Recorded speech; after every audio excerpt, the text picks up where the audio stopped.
कि मन, वीर्य और प्राण तीनों का एक कनेक्शन है, एक ही कनेक्शन है। अगर हमारा वीर्य ब्रह्मचर्य ठीक है तो मन शांत और एकाग्र रहेगा और प्राण बलवान और सूक्ष्म रहेंगे। अगर वीर्य कमजोर हो गया तो मन चंचल अशांत और प्राण स्थूल और बलहीन हो जाएंगे, स्थूल, सूक्ष्म नहीं होंगे।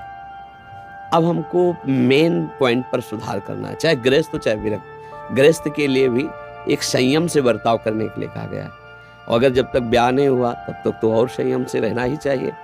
अगर हम लोग वीर्य का महत्व समझने लगे, ब्रह्मचर्य का, तो हमारा जीवन काफी संकटों से निवृत्त हो सकता है। अध्यात्म शक्ति वीर्य से ही प्रकट होती है। जब हम ब्रह्मचर्य से रहते हैं, भजन करते हैं, मान लो गृहस्थी में है, भगवान कश्यप जी 10,000 वर्ष तक ब्रह्मचर्य रहे। फिर उन्होंने माता विनता के गर्भ में, जानते हो कौन पैदा हो? भगवान गरुड़ जी पैदा हुए। कितने बलशाली, भगवान के वाहन, पूरे विश्व ब्रह्मांड को अपने एक पंखे में रख के उड़ सकते हैं। 10,000 वर्ष भजन किया तो फिर गरुड़ जी पैदा हुए। अगर गृहस्थी में भी है, संयम से रहकर भजन करके फिर तो बुद्धिमान, ज्ञानवान, बलवान बालक पैदा होगा।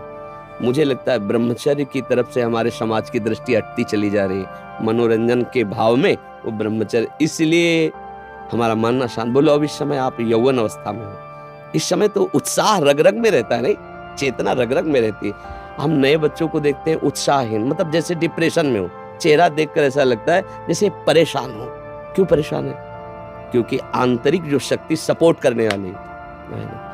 अब मन जिस विचार में फंसा देता है, बिना मतलब फंसाए, कोई भय नहीं, वो भय दे रहा है। कोई शोक का कारण नहीं, वो शोक दे रहा है, चिंता दे रहा है।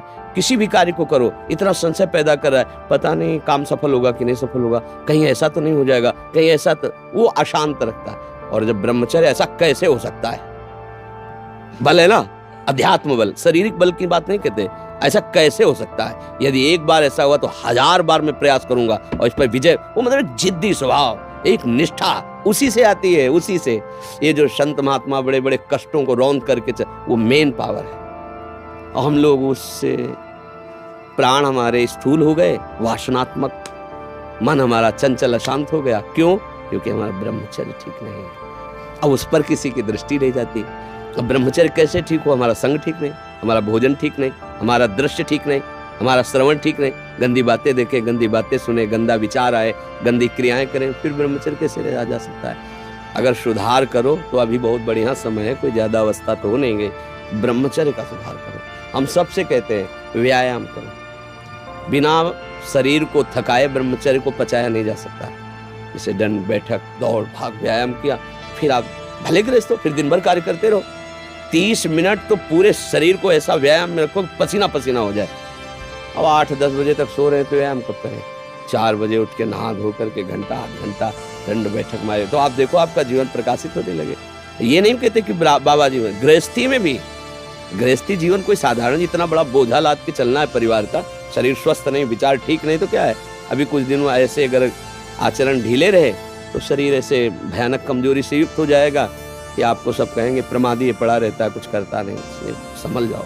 ब्रह्मचर्य ही परम तप है, ब्रह्मचर्य ही परम धन है, ब्रह्मचर्य परम एकाग्रता है।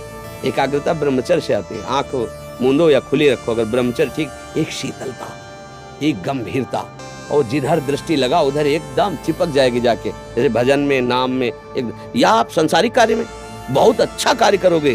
अगर आपका ब्रह्मचर्य ठीक ना तो जिधर बहुत अच्छा कार्य करोगे। तो शरीर में दम ही नहीं है, यंत्र का जमाना हो गया है। पहले खेती जोतते थे ना किसान, एक फार वाला होता था और पूरे खेत को उसी से जोतला है, बलवान होते थे। 2 लीटर मठा और 8 रोटी पाए, बैल की जैसी ताकत। अगर बैल को नाथ पकड़ के रोक ले तो वो वहीं खड़ा हो जाए। और आज अब ट्रैक्टर से जोती है, कोई मेहनत तो लग रही है। तो ये शरीर का हम लोग बहुत बुरी तरह से पतन कर रहे हैं। बड़ा कीमती शरीर है, हाँ, इसमें बहुत चेतना की आवश्यकता है। संसार में रहते हुए भगवान का सत्य का मार्ग चयन करके हमें भगवत प्राप्ति करनी है। अरे कम से कम जितनी ऊंचाई पे आ गए उससे नीचे तो न जाए। सुअर कुत्ता तो न बनना पड़े। मनुष्य बन गए हैं तो ऊंचे चढ़े कि नीचे गिरे, पर यह ध्यान नहीं रहता। हम काम करने लगते हैं वही जहाँ नीचे गिरना है। अब दूसरे जीवों का मांस खाना, शराब पीना, जुआ खेलना, व्यभिचार, ये कहाँ ले जाएगा? एकदम नष्ट कर